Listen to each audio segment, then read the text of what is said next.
Hi friends, आज हम लोग एमएमआई का चैप्टर नंबर 9 डिस्कस करेंगे। चैप्टर नंबर 9 है मेजरमेंट ऑफ वाइब्रेशन, कंपन का मापन। कंपन के मापन को हम लोग को समझना है। देखें, कंपन वाकई में होता क्या है, सबसे पहले इसको समझ लें। कंपन किसी भी वस्तु की, किसी भी मशीन की एक विशेष प्रकृति की मोशन होती है। अब वो मशीन, उस मशीन का बॉडी या तो अप डाउन मोशन करे या फिर दाएं या बाएं मोशन करे। ठीक, दाएं या बाएं मोशन कर रहा है या ऊपर या नीचे मोशन कर रहा है, एक विशेष प्रकृति की यही मोशन ही क्या कहलाती है? कंपन। अब कंपन हर एक मशीन में होता है, लेकिन एक आवश्यकता से अधिक कंपन नहीं होना चाहिए। आवश्यकता से अधिक वाइब्रेशन होने पर मशीन में जो उसके मूवेबल पार्ट हैं, घिसाव अधिक होने लगते हैं, जिसकी वजह से एनर्जी का भी लॉसेस होता है और नॉइज भी अधिक आती है और उस मशीन के कंपोनेंट्स का जीवन काल भी कम हो जाता है। इसलिए कंपन को कम किया जाना चाहिए। प्रयास यही रहे कि जितना कम से कम कंपन हो सके मशीन में, उतना कम होना चाहिए। फिलहाल कंपन को लगभग जीरो तो नहीं कर सकते हैं, लेकिन मिनिमम करने की कोशिश हमेशा रहती है। और ये कंपन के कारण कुछ होते हैं कि कंपन क्यों उत्पन्न होता है, इसके क्या कारण होते हैं, इसको देखें। तो कंपन के कारण यानी कि काजेज ऑफ वाइब्रेशन, कंपन के कई सारे इम्पोर्टेंट कारण हैं। वो क्या होते हैं? सबसे पहला है कि मास का अनबैलेंस हो जाना, यानी कि असंतुलित होना भी कंपन का एक कारण है। जैसे मान लीजिए कोई पिंड है या कोई मशीन का पार्ट है जो घूर्णन गति कर रहा है और उसका गुरुत्व केंद्र उसके अक्ष पर नहीं है। मान लीजिए ये कोई हमारा एक सिलिंड्रिकल पार्ट है, इसका जो गुरुत्व केंद्र होगा वो इसी के अक्ष पर होगा। अब यदि इसका गुरुत्व केंद्र इसके अक्ष पर है तो ये बॉडी संतुलित रहेगी। लेकिन यदि मान लीजिए किसी वजह से इसके एक तरफ या इधर कहीं पर मास अधिक ऐड हो गया तो क्या हो जाएगा? इसका गुरुत्व केंद्र इसके अक्ष पर नहीं होकर के आगे या पीछे हो जाएगा कहीं पर, जिसकी वजह से अब ये अनबैलेंस हो जाएगा, असंतुलित हो जाएगा। इस असंतुलन की वजह से भी कंपन उत्पन्न होता है। दूसरा क्या होता है? एरर इन अलाइनमेंट, संरेखन त्रुटि के कारण भी कंपन उत्पन्न होता है। और कभी कभी कंपन इस कारण से भी होता है, जैसा कि हम लोग जानते होंगे, अनुनाद की घटना है, रिजोनेंस। रिजोनेंस क्या होता है कि हम जानते हैं कि प्रत्येक बॉडी की, प्रत्येक वस्तु की अपनी खुद की एक नेचुरल आवृत्ति होती है, यानी स्वाभाविक आवृत्ति होती है हर एक पार्ट की। अब यदि उस पार्ट के मोशन की जो आवृत्ति है उसकी स्वाभाविक आवृत्ति के बराबर हो जाए तो यही घटना क्या कहलाती है? अनुनाद, रेजोनेंस। जब उसकी स्वाभाविक आवृत्ति उसके मोशन की आवृत्ति के बराबर हो जाती, उस समय आयाम अत्यधिक बढ़ जाता है, अचानक बहुत तेज़ी से बढ़ जाता है। इसी घटना को क्या बोला जाता है? अनुनाद। इस रेजोनेंस यानी अनुनाद के कारण भी कंपन उत्पन्न होता है। यानी कि कंपन उत्पन्न होने के कौन कौन से कारण दिखे? एक, मास का अनबैलेंस हो जाना, असंतुलन हो जाना, एरर इन अलाइनमेंट, संरेखन त्रुटि, और तीसरा क्या है? रिजोनेंस, अनुनाद। अनुनाद के कारण भी त्रुटि, अनुनाद के कारण भी मशीन में कंपन उत्पन्न होते हैं। चौथा क्या कारण है? घिसी हुई बॉल बेयरिंग के प्रयोग से। यदि बॉल बेयरिंग यानी कि जो बेयरिंग हम प्रयोग कर रहे हैं वो घिसी हुई है, यानी उसमें अच्छे से मोशन नहीं हो पा रहा है, तो उसकी वजह से भी मशीन के अवयव में कंपन उत्पन्न हो जाएंगे। रोटर की कुंडली शॉर्ट सर्किट हो जाती है तो उसकी वजह से भी कंपन उत्पन्न होते हैं। रोटर की कुंडली शॉर्ट सर्किट होने पर भी कंपन उत्पन्न होती हैं। ये सारे कारण हैं कंपन के उत्पन्न होने के। अब अगला है टॉपिक नेचर ऑफ वाइब्रेशन, यानी कि कंपन की प्रकृति। कंपन की प्रकृति क्या होती है? कंपन की प्रकृति को उसके एम्पलीट्यूड और आवृत्ति से नापी जाती है। किससे? आयाम और आवृत्ति यानी फ्रीक्वेंसी एंड एम्पलीट्यूड की सहायता से मापी जाती है किसी कंपन की प्रकृति। अधिकतर जो कंपन होते हैं वो साइनोसाइडल होते हैं। साइनोसाइडल का मतलब कि उनके यदि समय और विस्थापन के बीच में ग्राफ खींचा जाए, यानी उस कंपन के समय और उसकी विस्थापन के बीच में ग्राफ खींचें तो एक साइन वक्र मिलता है। इसी को हम क्या बोलते हैं? साइनोसाइडल। साइन वक्र कुछ इस टाइप का मिलता है, यानी कि इधर ये टाइम को ले लें और इधर हम डिस्प्लेसमेंट यानी विस्थापन को ले लें, तो विस्थापन और टी यानी टाइम के बीच में ग्राफ खींचा जाए और साइन वक्र प्राप्त हो, तो इसी को क्या बोलते हैं हम? साइनोसॉइडल। इसकी प्रकृति क्या होती है? साइन। अधिकतर जो कंपन होते हैं उनकी प्रकृति साइनोसॉइडल हुई होती है। ठीक, यानी कि उस कंपन के समय और विस्थापन के बीच जब ग्राफ खींचेंगे तो क्या मिलेगा हमको? एक साइन कर्व मिलेगा, इसलिए इसको हम क्या बोलते हैं? साइनोसॉइडल। और इसके लिए जो विस्थापन का समीकरण है उसको लिखा जाता है x equal to capital x sine omega t. कहीं कहीं कैपिटल एक्स के स्थान पे स्मॉल ए भी देखने को मिलेगा, जहाँ स्मॉल एक्स क्या है? विस्थापन है, टी समय में उस कण का विस्थापन, और एक्स क्या है? कंपन का आयाम, एम्पलीट्यूड ऑफ वाइब्रेशन। ओमेगा क्या है? कंपन की आवृत्ति, किस में? रेडियन प्रति सेकंड में। और टी क्या है? टाइम है।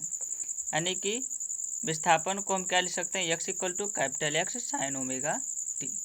ओके, आगे देखें। तो यदि हम विस्थापन बराबर लिखे हैं capital x sine omega t, तो यदि विस्थापन x है तो उससे हम वेलोसिटी निकालना चाहें तो इसी को हम t के सापेक्ष अवकलन कर दें, यानी dx अपान dt। ये क्या हो जाएगी? हमारी वेलोसिटी हो जाएगी, जहाँ पर x क्या? विस्थापन, विस्थापन अपान टाइम क्या हो जाता है? वेग। तो वेग हमको निकालना होगा, तो x यानी विस्थापन के इक्वेशन को t के सापेक्ष अवकलन कर देंगे। इसी को हम x डॉट से भी दर्शाते हैं, ऊपर एक बिंदी लगा देंगे पॉइंट, तो इसको हम क्या बोलेंगे? x डॉट बराबर क्या हो जाएगा? x साइन ओमेगा टी का हमको अवकलन करना है, capital x sign omega t. Okay, capital x क्या है? कंपन की आयाम है, कंपन का आयाम कांस्टेंट रहेगा, यानी कि इसका अवकलन तो करना नहीं है, बचा sign omega T. Sign omega t का हमको अवकलन करना है, किसके सापेक्ष? वो भी टी के सापेक्ष कर रहे हैं, तो टी के सापेक्ष कर रहे हैं तो यानी कि ओमेगा भी कांस्टेंट हो जाए। तो अब इसको हम अवकलन करें साइन ओमेगा टी का, तो क्या हो जाएगा इसका अवकलन? Cos omega t. Omega t का फिर से अवकलन करेंगे तो क्या हो जाएगा? टी का तो एक हो जाएगा, ओमेगा कॉमन हो जाएगा, यानी omega into cos omega t. तो इसकी वेलोसिटी क्या हो जाएगी? v equal to capital x omega cos omega t. अब यदि उस कंपन के एक्सेलरेशन यानी त्वरण को निकालना चाहें तो फिर इस वेलोसिटी को भी हम टी के सापेक्ष अवकलन कर दें, तो वहाँ से क्या निकल जाएगा हमारा?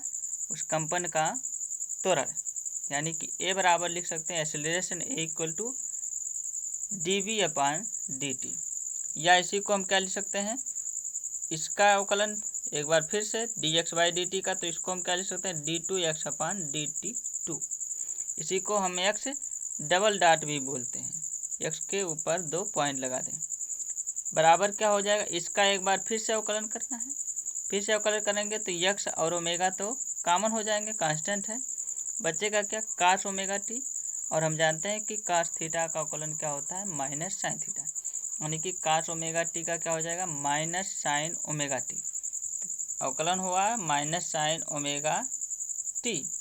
ओमेगा टी का फिर से अवकलन करेंगे तो क्या आ जाएगा? ओमेगा, यानी कि फाइनली कास ओमेगा टी का अवकलन क्या आ जाएगा? Minus omega sine omega t, और पहले से ही एक्स ओमेगा ऑलरेडी से, यानी कि अब क्या हो जाएगा? एक्स ओमेगा और ओमेगा यहाँ पर, तो क्या हो जाएगा? Minus capital x omega square sine omega T. ये हो जाएगा कंपन का एक्सेलरेशन। माइनस का क्या मतलब है? कि जो त्वरण की दिशा है वो सदैव विस्थापन के विपरीत ही होगा, इसलिए यहाँ पर माइनस चिन्ह। माइनस चिन्ह ये दर्शाता है कि त्वरण की दिशा हमेशा उस कण के विस्थापन के विपरीत होगी, यानी कि यदि विस्थापन इधर हो रहा तो एक्सीलरेशन इधर होगा। ओके, देखें अब हम निकाल चुके हैं उस कण के विस्थापन को भी, वेग को भी और एक्सीलरेशन को भी।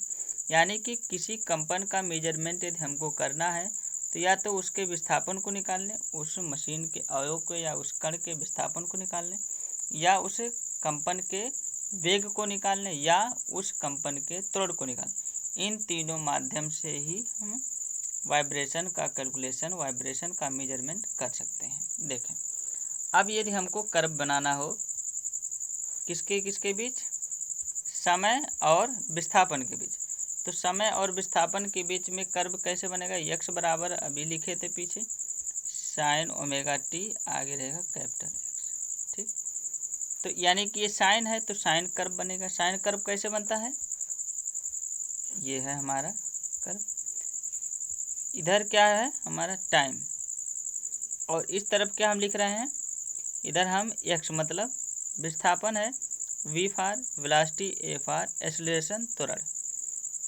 इधर की दिशा में x v a है और इस दिशा में t है।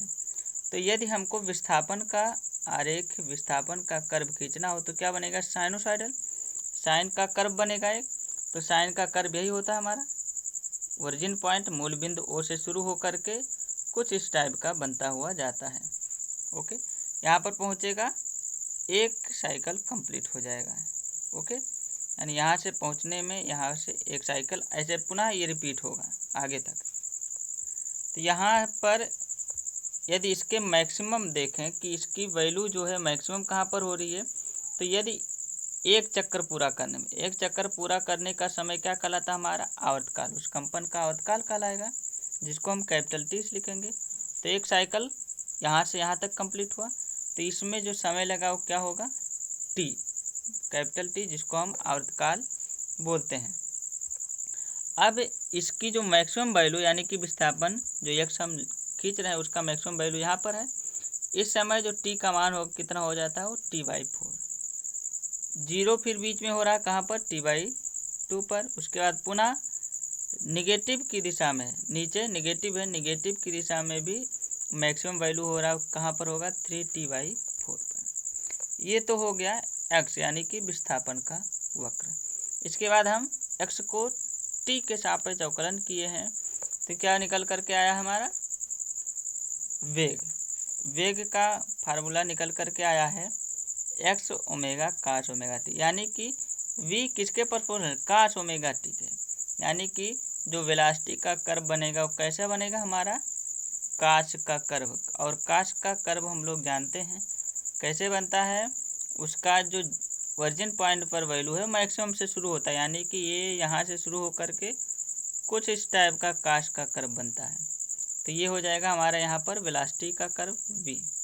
ओके, अब बच रहा है तीसरा एक्सेलरेशन। एक्सेलरेशन क्या है हमारा, साइन ओमेगा टी आ रहा है इसमें, यानी कि ये साइन का कर्व होगा लेकिन ये ऋणात्मक है, नेगेटिव है। तो अभी तक क्या था, ये ऊपर से होकर के जा रहा था, तो यहाँ पर अब नेगेटिव आ गया, तो ये नीचे से होकर के जा रहा है, ये नेगेटिव हो गया। ये किसका कर्व है हमारा, एक्सेलरेशन ए का। तो यहाँ से हम कंपन के विस्थापन, वेलोसिटी या एक्सेलरेशन का कर्व खींचना चाहे तो कुछ इस टाइप का बन करके आता है।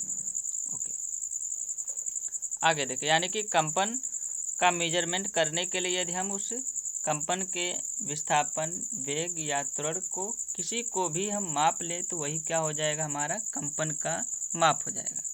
ठीक, आगे देखें,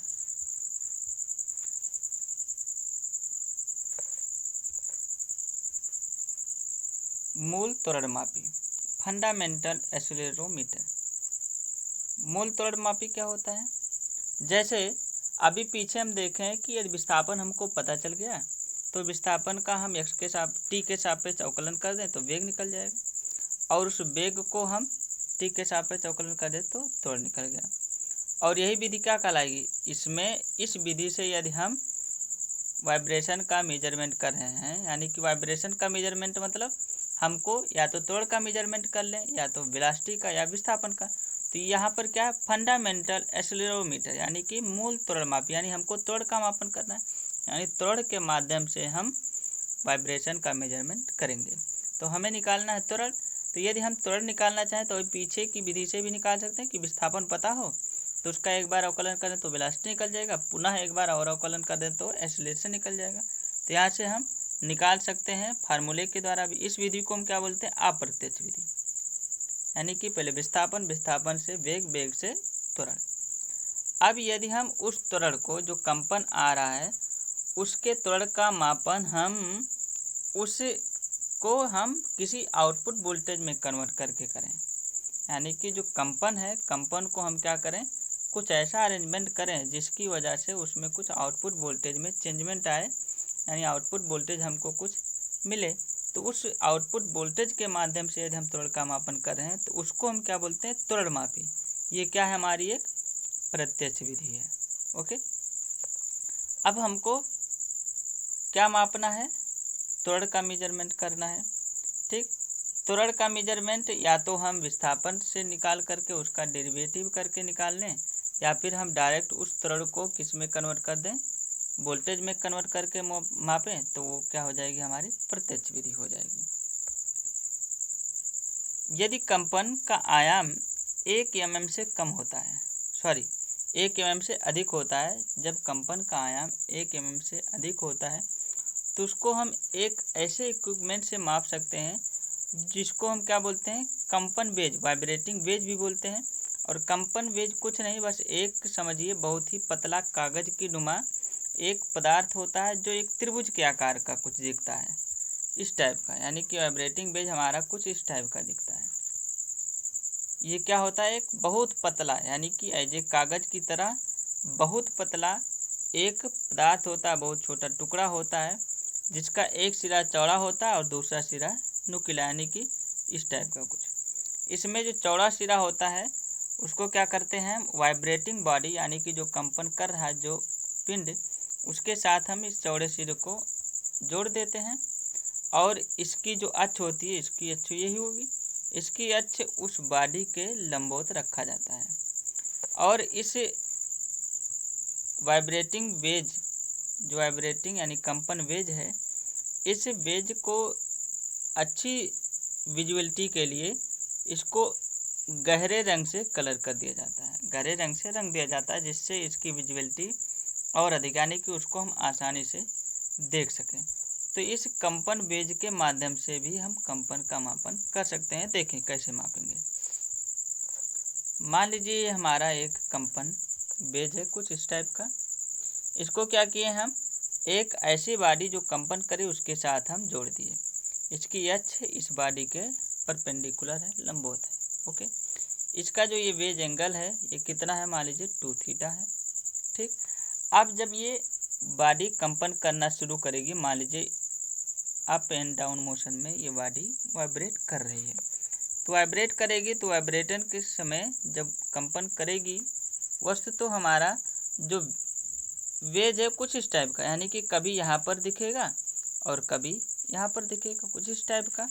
तो इस समय क्या होगा कि यहीं बीच में डबल लेयर मिल जाएगी हमको एक इस वेज के लिए। जब ये बॉडी ऊपर जाएगी तो वेज हमारा ऊपर जाएगा, और जब बॉडी नीचे आएगी तो वेज हमारा नीचे आएगा, कुछ इस टाइप का।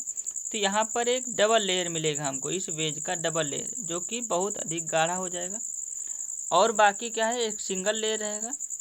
तो इस डबल लेयर जिसका शीर्ष बिंदु मान लीजिए O है, इस O शीर्ष बिंदु से इस वेज के शीर्ष बिंदु की बीच की दूरी S हम फाइंड आउट कर लेंगे।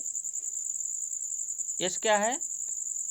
डबल लेयर का जो वेज बन करके आ रहा है, यानी त्रिभुजाकार आकृति जो बन करके आ रही है, उसके शीर्ष बिंदु से उस वेज के शीर्ष बिंदु के बीच की दूरी है, जिसको हम स्मॉल s से लिख रहे हैं।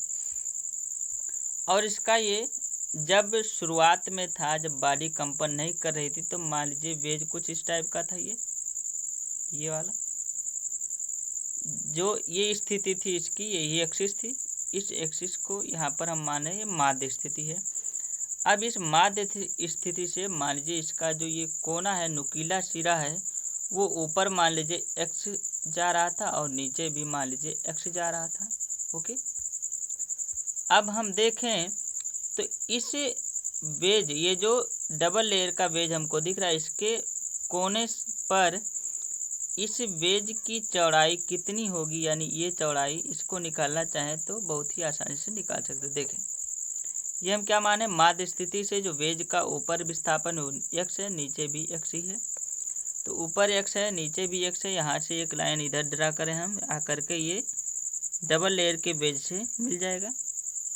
ओके, x दूरी क्या है हमारी, ये यहाँ से लेकर के ये दूरी इतना क्या है, ये x है, ये वाली दूरी ये x है।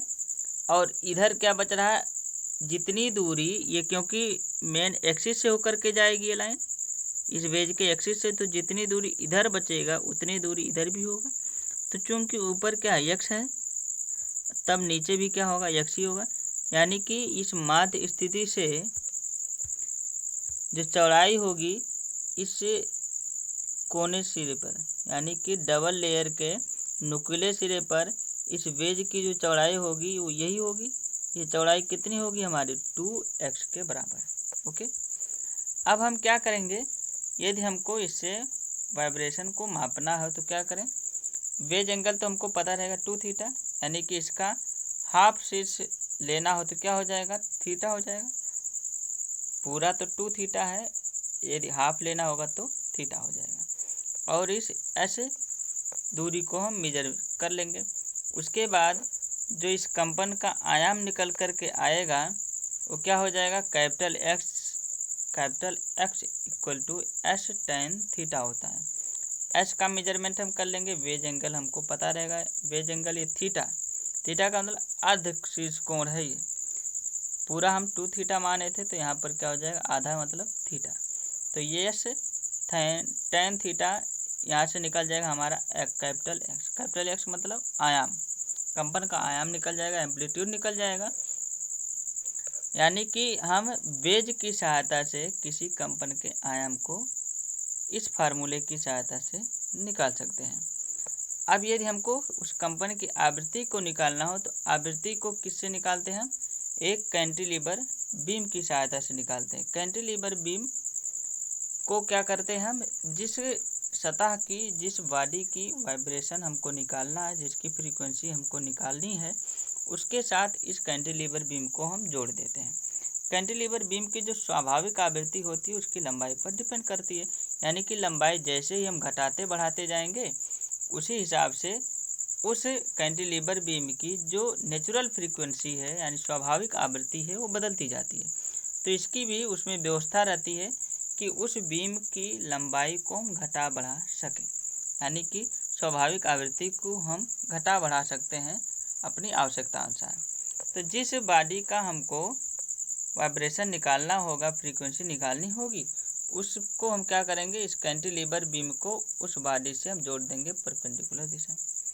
अब जब ये बॉडी कंपन करना शुरू करेगी तो यानी कि इस बॉडी के कंपन की आवृत्ति जब इस कैंटिलीवर बीम की स्वाभाविक आवृत्ति के बराबर हो जाएगी, तब क्या हो जाएगा, एकाएक उसका आयाम बहुत अधिक बढ़ जाएगा, यानी कि तब हमारी अवस्था कुछ इस टाइप की हो जाएगी। अब ये एम्पलीट्यूड इतना हो गया, आयाम बढ़ जाएगा, तो यहाँ से हम ये इतना पूरा एकाएक आयाम बढ़ जाता है।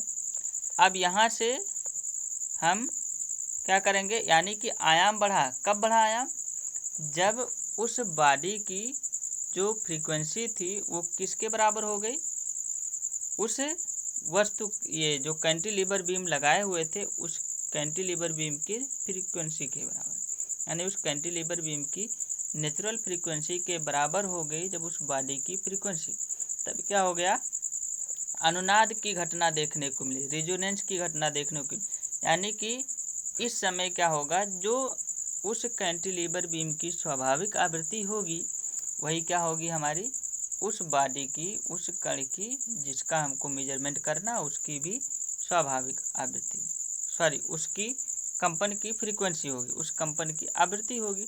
यानी कि अब यदि हम इस कैंटिलीवर बीम की स्वाभाविक आवृत्ति निकाल लें तो वही स्वाभाविक आवृत्ति ही किसके बराबर हो जाएगी, उस कंपन करती हुई वस्तु की आवृत्ति के बराबर। ओके, तो यहाँ से हम क्या करेंगे, उस कंपन करती हुई जो हमारा कैंटिलीवर बीम था उसकी स्वाभाविक आवृत्ति हम निकाल लेंगे। स्वाभाविक आवृत्ति क्या हो जाएगा, ओमेगा एन। नेचुरल फ्रीक्वेंसी क्या होता है, 3.454 अंडर रूट कैपिटल ई आई अपान म्यू एल के पावर 4। अब यही नेचुरल फ्रीक्वेंसी यानी कि यही कैंटिलीवर बीम की जो स्वाभाविक आवृत्ति है, यही क्या हो जाएगी हमारी उस कंपन करती हुई वस्तु की आवृत्ति के बराबर। तभी क्या हो रहा है, कंपन का आयाम जो है वो एकाएक अधिक बढ़ जा रहा है, यानी कि जो कंपन की आवृत्ति है वही क्या है, हमारी उस बीम की भी स्वाभाविक आवृत्ति है। तो बीम की स्वाभाविक आवृत्ति के बराबर ही क्या हो जाएगा, उस कंपन की आवृत्ति, उस बॉडी के कंपन की आवृत्ति। और बीम की स्वाभाविक आवृत्ति हम यहाँ से इस फार्मूले से निकाल लेंगे और यही आवृत्ति ही क्या हो जाएगी, उस कंपन की आवृत्ति निकल करके आ जाएगा। जहाँ कैपिटल ई क्या है, कैंटिलीवर बीम का जो है प्रत्यास्थता, ये गुणांक है। कैपिटल आई क्या है, जड़ता आघूर्ण है। म्यू क्या है, बीम की इकाई लंबाई का द्रव्यमान, एकांक लंबाई का द्रव्यमान। और एल क्या है, बीम की लंबाई है। यहाँ से हम यानी कि हम कैंटिलीवर बीम की सहायता से किसी कंपन करती हुई वस्तु की हम फ्रीक्वेंसी को निकाल सकते हैं। और वेज की सहायता से, जो वाइब्रेटिंग वेज था उसकी सहायता से उस कंपन के आयाम को निकालते हैं। वाइब्रेटिंग वेज की सहायता से कंपन के आयाम को निकालते हैं, जबकि कैंटिलीवर बीम की सहायता से कंपन की आवृत्ति को निकाली जाती है। ओके, आगे देखें। अगला टॉपिक है सिस्मिक एक्सीलरोमीटर, भूकंपी त्वरणमापी। सिस्मिक यानी कि यहाँ पर एक सिस्मिक मास ऐड किया जाएगा।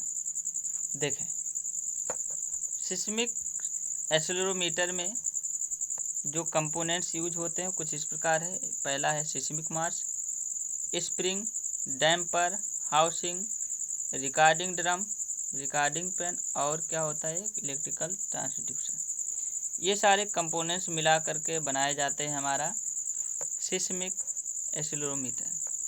सिस्मिक एक्सीलरोमीटर कुछ इस टाइप का होता है, यहाँ पर देखें, ये हमारा सिस्मिक एक्सीलरोमीटर। इसमें एक हाउसिंग होता है, ये पूरा कवर किया रहता है हाउसिंग, ये है हाउसिंग।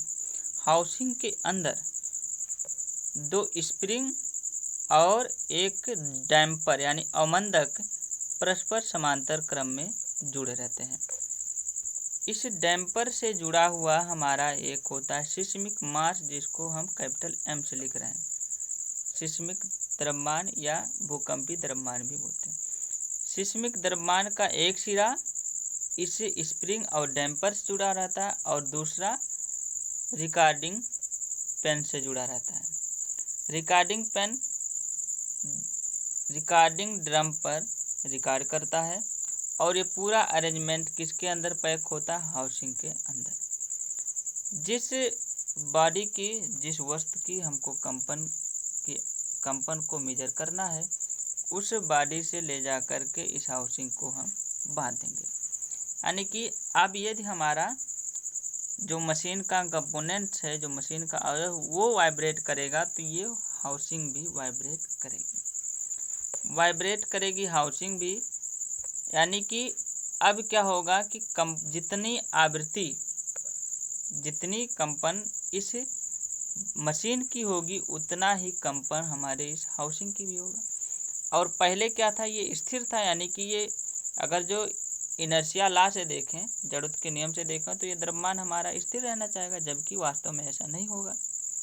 तो इसी जो सिस्मिक द्रव्यमान है और हाउसिंग के बीच में जो मोशन का डिफरेंस होकर के आता है, यानी कि इसके विस्थापन में जो डिफरेंस आता है, यही निकाल करके देता है हमारा वाइब्रेशन की माप, कि कितना वाइब्रेशन हो रहा है। वाइब्रेशन कहाँ से निकलता है, सिस्मिक मास और हाउसिंग के बीच का जो सापेक्ष विस्थापन होता है, यहीं से निकल करके आता है हमारा मेजरमेंट करते हैं हम वाइब्रेशन का। अब ये मेजरमेंट रिकॉर्डिंग पेन की सहायता से रिकॉर्डिंग ड्रम पर रिकॉर्ड होता रहता है। उसकी अब जो कंपन होता है उस कंपन को यहाँ पर रिकॉर्ड होता है। इस सिस्मिक मास के बगल ही लगाया जाता है एक इलेक्ट्रिकल ट्रांसड्यूसर। ये है हमारा ट्रांसड्यूसर।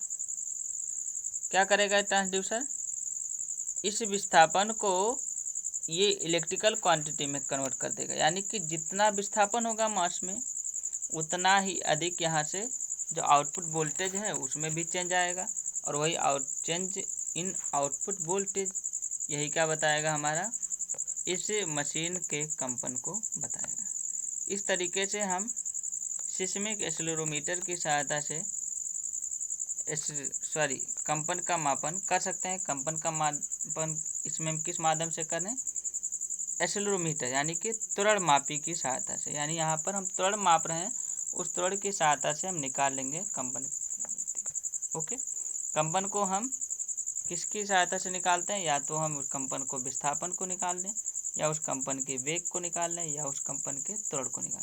तो यहाँ पर हम लोग क्या कर रहे हैं? उस कंपन के जो मशीन कंपन कर रहा है वाइब्रेटिंग बॉडी के त्वरण को निकाल रहे हैं। किसकी सहायता से? सिस्मिक एक्सेलेरोमीटर की सहायता से। ओके, आगे देखें।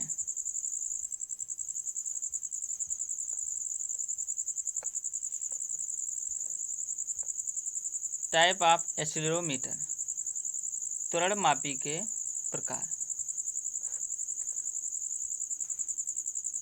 त्वरण मापी कई प्रकार के होते हैं, जिसमें से पहला है हमारा विभव त्वरण मापी, पोटेंशियोमेट्रिक एक्सेलेरोमीटर। पोटेंशियोमेट्रिक एक्सेलेरोमीटर यानी कि विभव मापी त्वरण मापी। विभव मापी से तो हम लोग परिचित ही होंगे। विभव मापी क्या होता है?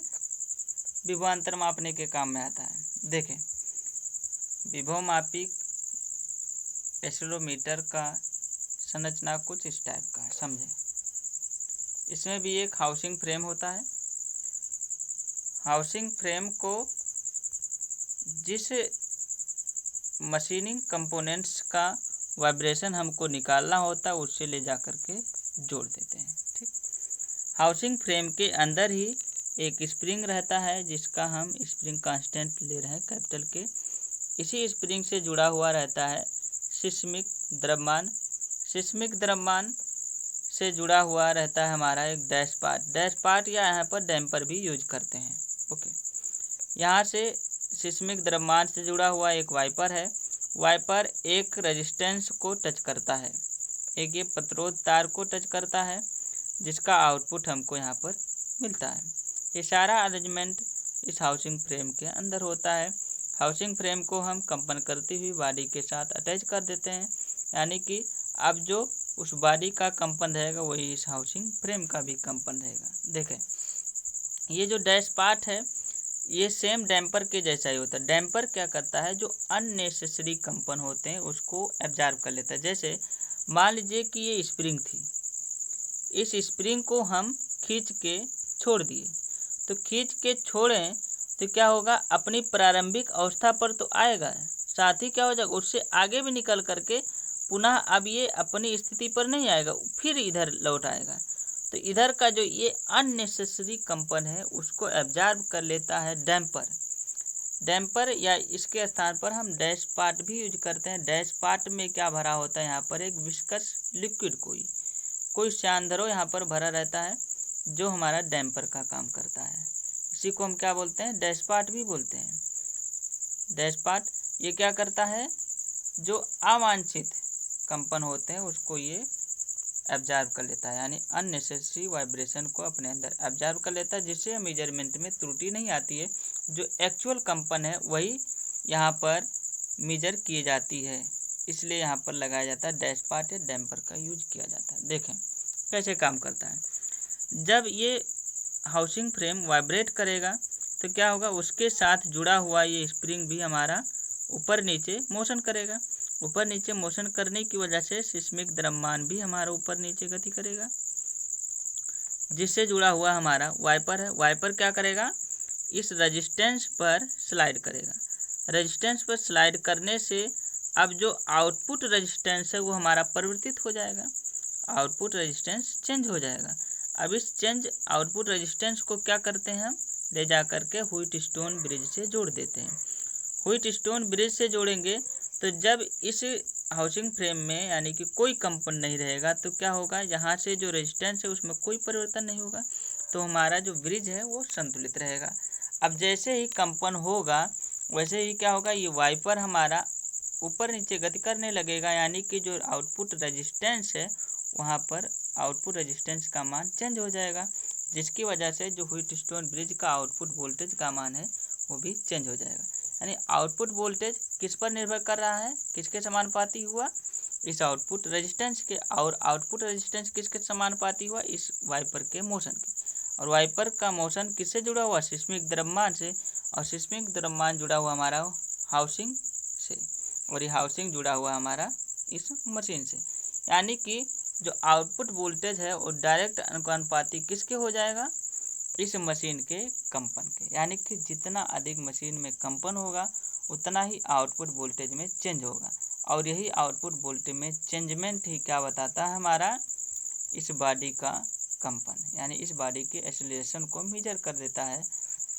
उस आउटपुट वोल्टेज जो चेंज आ रहा है, वोल्टेज में परिवर्तन जो हो रहा है, उस वोल्टेज परिवर्तन को हम एक्सीलरोमीटर यानी कि एक्सीलरेशन के सापेक्ष क्या करते हैं, उसको हम कैलिब्रेट कर देते हैं। तो ये डायरेक्ट जो चेंज आ रहा है वो चेंजमेंट ही हमारा क्या बताता है, त्वरण, यानी उस कंपन के त्वरण को बताता है, जिसकी सहायता से हम इस विभवमापी त्वरणमापी की सहायता से क्या कर लेते हैं, एक्सीलरोमीटर यानी कि कंपन को माप लेते हैं किसी भी बॉडी का।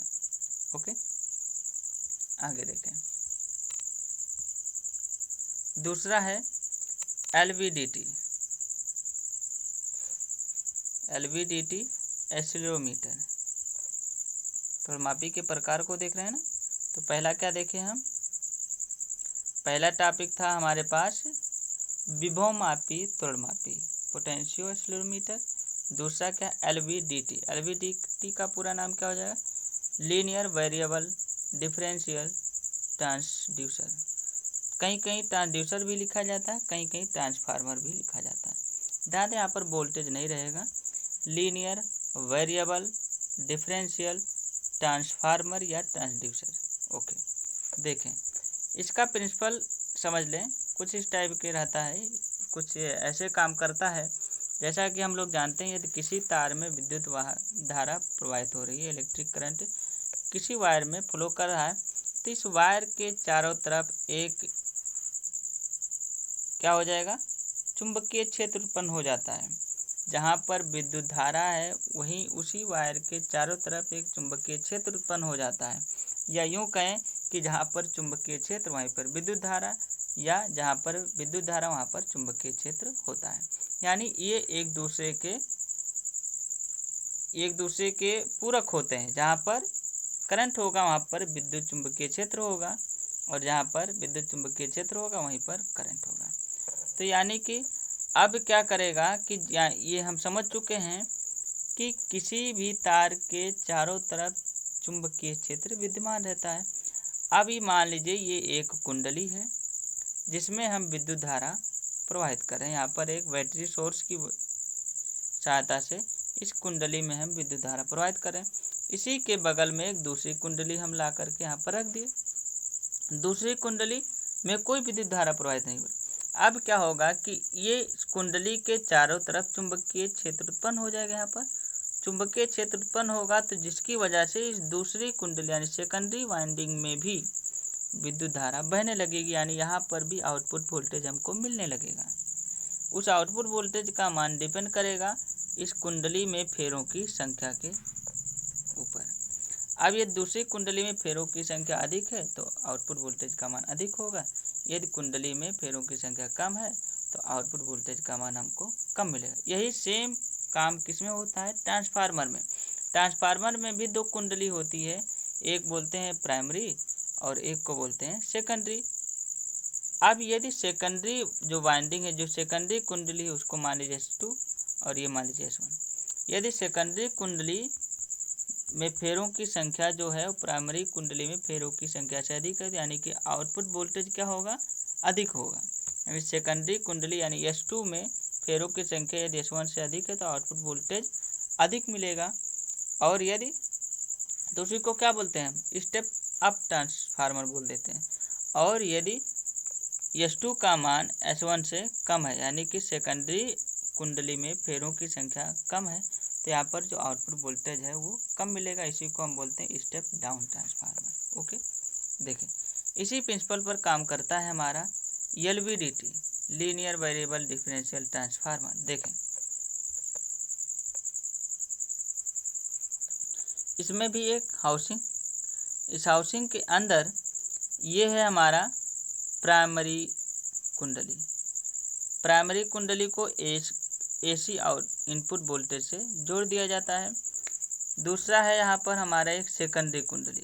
सेकेंडरी कुंडली में दो कुंडलियाँ हैं, एक को हम बोलते हैं S1, दूसरे को बोल रहे हैं S2। S1 और S2 में हम मान रहे हैं कि जो फेरों की संख्या हो है वो बराबर, यानी S2 बराबर है S1 के, दोनों में फेरों की संख्या बराबर है। ओके, उसके बाद यहाँ पर जुड़ा हुआ एक कोर। कोर क्या है, एक समझिए एक टाइप का इलेक्ट्रिक विद्युत का सुचालक कोई पदार्थ होता है, एक वायर होता है, ये कोर का काम करता है जो रीड के माध्यम से जुड़ा होता है इस फ्रेम से, हाउसिंग फ्रेम से रीड के माध्यम से जुड़ा रहता है। अब मान लीजिए कि जब ये इसमें कोई वाइब्रेशन नहीं हो रहा है, यानी इस हाउसिंग फ्रेम को हम ऐड ही नहीं किए, इसे बॉडी से टच ही नहीं कराए हैं, तब क्या होगा कि इसमें जब इसमें जब इनपुट वोल्टेज हम देंगे, इनपुट वोल्टेज यहाँ पर देने से क्या होगा, इसके चारों तरफ यहाँ पर चुंबकीय क्षेत्र उत्पन्न हो जाएगा, जिसकी वजह से इस S1 और S2 में भी आउटपुट वोल्टेज मिलेगा। S1 और S2 को एक दूसरे के विपरीत क्रम में जोड़ा जाता है। इसको यहाँ पर देखें ध्यान से, तो ये इसका ये सिरा इस सिरे से जुड़ा हुआ है और ये सिरा जा करके इधर निकला हुआ है। S1 और S2 को विपरीत क्रम में जोड़ा जाता है, यानी कि यदि इसका प्लस होगा तो इधर माइनस होगा, एक दूसरे के विपरीत, यानी इधर प्लस वोल्टेज तो इधर माइनस वोल्टेज। अब क्या होगा कि जब इधर हम AC इनपुट देंगे तो क्या होगा, इसमें अननोन प्रेरण की वजह से, यानी कि यहाँ पर चुंबकीय क्षेत्र उत्पन्न होगा, जिसकी वजह से S1 और S2 में भी विद्युत वाहक बल जनरेट हो जाए। मान लीजिए S1 में E1 जनरेट हो रहा और S2 में E2 जनरेट हो रहा है। चूंकि दोनों में कुंडली की संख्या सेम है, फेरों की संख्या सेम है, यानी E1 E2 सेम होगा। चूंकि विपरीत क्रम में जुड़ा होगा तो इसमें जो तुल्य विभव आएगा, जो तुल्य वोल्टेज निकल करके आएगा, उसको क्या करेंगे हम घटा देंगे, यानी E1 माइनस E2। चूंकि E1 E2 के बराबर है तो क्या हो जाएगा, जो आउटपुट वोल्टेज मिलेगा वो 0 मिलेगा। 0 का मतलब कि अभी इस कोर में कोई मोशन नहीं है, यानी कि अभी कोई वाइब्रेशन नहीं है। अब जब इस बॉडी को हम जोड़ देंगे, इस हाउसिंग फ्रेम को हम कंपन करती हुई किसी बॉडी से ले जा करके जोड़ दें, तब क्या होगा, अब ये हाउसिंग फ्रेम भी हमारा उस बॉडी के साथ कंपन करने लगा, जिसकी वजह से इस रीड की सहायता से जुड़ा हुआ कोर भी हमारा कंपन करेगा, यानी ये भी अप डाउन मोशन करेगा, ऊपर और नीचे करेगा। अब जब ये कोर हमारा ऊपर की तरफ बढ़ेगा तो जो S1 से हमारा वोल्टेज आउटपुट मिल रहा था, यानी E1, वो अधिक हो जाएगा E2 से, E1 अधिक हो जाएगा E2 से। अब यहाँ से हमारा जो आउटपुट वोल्टेज है रिजल्टेंट, वो क्या हो जाएगा, E1 माइनस E2, कुछ निकल करके आ रहा है, चूंकि E1 बड़ा है E2 से, तो यहाँ से वैल्यू क्या निकल के आएगी हमारी पॉजिटिव। इसका मतलब हमारा कोर ऊपर की ओर मोशन कर रहा है। ओके, इसी का जस्ट विपरीत जब हमारा कोर नीचे की तरफ मोशन करेगा तब क्या हो जाएगा, S2 से जो आउटपुट वोल्टेज है वो अधिक हो जाएगा, यानी E2 का मान अधिक हो जाएगा E1 से। अब यहाँ से जो resultant voltage E1 minus E2 निकल करके आएगा वो क्या हो जाएगा, निगेटिव हो जाएगा। क्यों, क्योंकि E2 का मान अधिक है, E1 का मान कम है, तो यहाँ से E1 माइनस E2 क्या हो जाएगा, निगेटिव निकल कर जाएगा। निगेटिव क्या दर्शा रहा है कि जो कोर है हमारा वो नीचे की तरफ आ रहा है। ओके, अब ये जो डिफरेंस निकल करके आ रहा है, यानी कि डिफरेंस कितना होगा, जितना ही कोर नीचे की तरफ खिसकेगा उतना ही S2 से जो आउटपुट वोल्टेज यानी E2 का मान अधिक होगा और E1 का मान कम हो जाएगा। तो जितना नीचे की तरफ खिसकेगा उतना ही E2 बढ़ेगा, जितना ऊपर की तरफ खिसकेगा उतना E1 बढ़ेगा। यानी कि स्कोर का विस्थापन जितना अधिक होगा ऊपर नीचे, उतना ही जो हमारा आउटपुट वोल्टेज निकल करके आएगा, यानी जो वोल्टेज में परिवर्तन, दोनों का वोल्टेज का जो अंतर निकल करके आएगा उतना ही अधिक आएगा। तो वोल्टेज में जो अंतर उतना ही अधिक होगा जितना ही इस कोर में मोशन होगा। जितना कोर में मोशन अधिक होगा उतना ही वोल्टेज में चेंज अधिक होगा। और कोर में मोशन अधिक कब होगा? जब वाइब्रेशन हमारा अधिक होगा। मोशन जो बॉडी का वाइब्रेशन है वो अधिक होगा तो हमारा कोर है अधिक ऊपर नीचे गति करेगा, जिसकी वजह से जो वोल्टेज में चेंजमेंट है वो अधिक आएगा, आउटपुट वोल्टेज अधिक मिलेगा हमको। यानी कि जो change in output voltage directly proportional है किसके? कंपन की ऊपर। जितना अधिक कंपन होगा उतना ही अधिक हमारा आउटपुट वोल्टेज निकल करके आएगा। विभेदी आउटपुट वोल्टेज, विभेदी का मतलब डिफरेंस, दोनों का अंतर, यानी E1 माइनस E2 का अंतर निकल करके आएगा यहाँ पर। क्यों? क्योंकि इसको हम विपरीत क्रम में जोड़े हुए हैं। विपरीत क्रम में जोड़ने की वजह से यहाँ से जो अंतर निकल करके आ रहा है, और यही वोल्टेज में अंतर ही क्या बताएगा? हमारा उस बॉडी के वाइब्रेशन का माप बताएगा। ओके, तो इस तरीके से हम LVDT एक्सेलेरोमीटर की सहायता से भी किसी कंपन का मापन कर सकते हैं।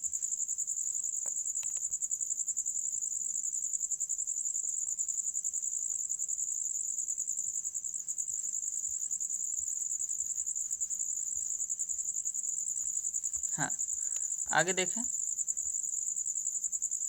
अगला टॉपिक है हमारा पीजो इलेक्ट्रिक त्वरणमापी।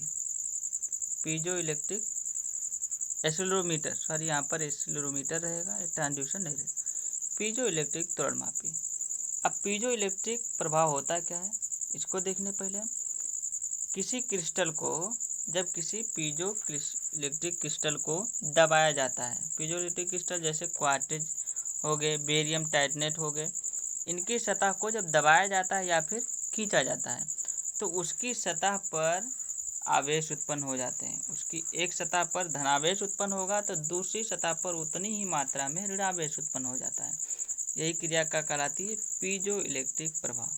यानी कि यदि हम किसी पीजो इलेक्ट्रिक क्रिस्टल को दबाते हैं या खींचते हैं तो उसकी सतह पर धनावेश और ऋणावेश उत्पन्न हो जाते हैं।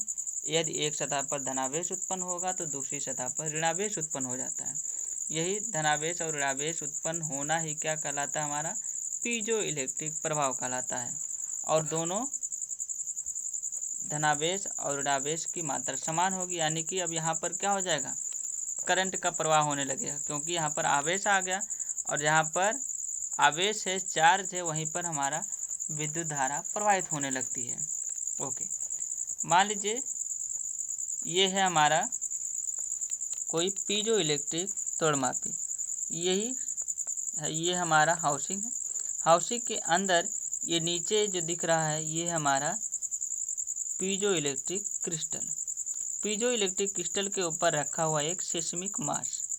सिस्मिक मास के ऊपर एक क्लिप स्प्रिंग जुड़ी हुई है। क्लिप स्प्रिंग एक तरफ जुड़ा रहता है सिस्मिक मास से, दूसरी तरफ हाउसिंग फ्रेम से। ओके, अब जिस बॉडी का हमको वाइब्रेशन निकालना होगा उससे हम ले जा करके इस हाउसिंग फ्रेम को उसके साथ बांध देंगे। अब जब उस बॉडी में कंपन होगा तो उस कंपन की वजह से ये क्लिप, हमारा जो क्लिप स्प्रिंग है वो क्या करेगा? इस सिस्मिक द्रव्यमान को दबाने की कोशिश करेगा। सिस्मिक द्रव्यमान को जब ये क्लिप स्प्रिंग दबाएगा, जिसकी वजह से अब ये सिस्मिक द्रव्यमान हमारा पीजो इलेक्ट्रिक क्रिस्टल को दबाएगा। पीजो इलेक्ट्रिक क्रिस्टल को दबाने की वजह से अब यहाँ पर क्या हो जाएगा? आवेश उत्पन्न हो जाएगा, जिसकी वजह से अब आउटपुट वोल्टेज यहाँ से मिलने लगेगा। और जितना ही अधिक दबाएगा आवेश का मात्रा उतना ही अधिक होगा, यानी आउटपुट वोल्टेज उतना ही अधिक मिलेगा। तो आउटपुट वोल्टेज डायरेक्टली प्रोपोर्शनल किसके हुआ? जितना अधिक फोर्स लग रहा था इस सिस्मिक द्रव्यमान की सहायता से। अब जितना ही अधिक फोर्स होगा उतना ही अधिक त्वरण होगा। तो यहाँ से हम क्या निकालेंगे? त्वरण निकाल सकते हैं। अब ये त्वरण किसका होगा, उसी कंपन का, जो बॉडी हमारी कंपन कर रही, क्योंकि जो इस बॉडी का कंपन होगा वही सेम इस हाउसिंग का भी कंपन होगा, क्योंकि इस हाउसिंग को इस बॉडी के साथ बद्ध कर दिए हैं, फिक्स कर दिए हुए हैं। तो अब इस हाउसिंग का जो कंपन हुआ, यानी इस हाउसिंग का जो त्वरण होगा वही हमारा आउटपुट वोल्टेज निकाल करके देगा। वो त्वरण का मान उतना ही अधिक होगा जितना ही अधिक इसमें कंपन होगा। बॉडी में जितना ही अधिक कंपन होगा उतना ही ये क्लिप स्प्रिंग इस सिस्मिक द्रव्यमान को दबाएगा, और ये सिस्मिक द्रव्यमान उतना ही पीजो इलेक्ट्रिक क्रिस्टल को दबाएगा। पीजो इलेक्ट्रिक क्रिस्टल को जितना ही दबाया जाएगा उतना ही अधिक इसकी सतह पर चार्ज उत्पन्न हो जाएगा, उतना ही अधिक इसकी सतह पर आवेश उत्पन्न होगा, और जितना ही अधिक आवेश उत्पन्न होगा उतना ही अधिक हमारा आउटपुट वोल्टेज निकल कर आएगा। तो यही आउटपुट वोल्टेज का मान ही क्या बताएगा, हमारा एक्सीलरोमीटर, यानी कि ये क्या बताएगा, हमारा एक्सीलरेशन को बताएगा, कंपन के त्वरण को बताएगा। अब मान लीजिए कि जो क्रिस्टल पर फोर्स लग रहा है वो कैपिटल एफ है। यदि क्रिस्टल पर फोर्स कैपिटल एफ लग रहा है तो यहाँ से जो आवेश उत्पन्न होगा वो कितना होगा, capital q equal to small q into f, जहाँ कैपिटल क्यू क्या है, उत्पन्न हुआ आवेश, और स्मॉल क्यू क्या है, ये क्रिस्टल के लिए एक नियतांक है, यानी capital q equal to small q into f. इतना आवेश उत्पन्न होगा यदि एफ बल हम इस पर अप्लाई करें, इस क्रिस्टल पर एफ बल लगाया जा रहा है। अब यदि क्यू का मान निकल गया तो हम क्या जानते हैं, क्यू बराबर अभी निकाले हैं स्मॉल क्यू इंटू एफ, और एफ बराबर क्या जानते हैं, एम इंटू ए, जहाँ एम क्या हो जाएगा, सिस्मिक द्रव्यमान ही है, और ए फॉर एक्सीलरेशन है, यानी क्यू बराबर लिख सकते हैं स्मॉल क्यू एम ए।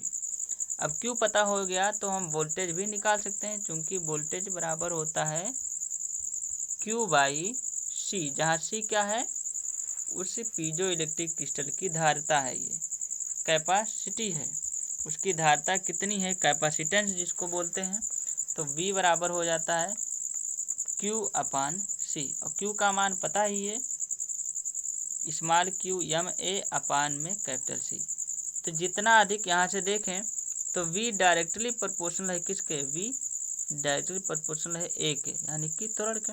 तो जितना अधिक त्वरण होगा उस कंपन का, जितना अधिक त्वरण होगा उतना ही अधिक वोल्टेज होगा, यानी कि वोल्टेज को हम यदि त्वरण के अनुसार कैलिब्रेट कर लें तो यही वोल्टेज का माप ही क्या बताएगा, हमारा उस कंपन का त्वरण बताएगा।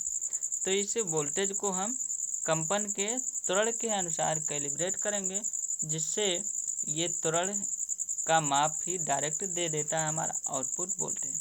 आउटपुट वोल्टेज जितना अधिक होगा यानी कि त्वरण उतना ही अधिक होगा।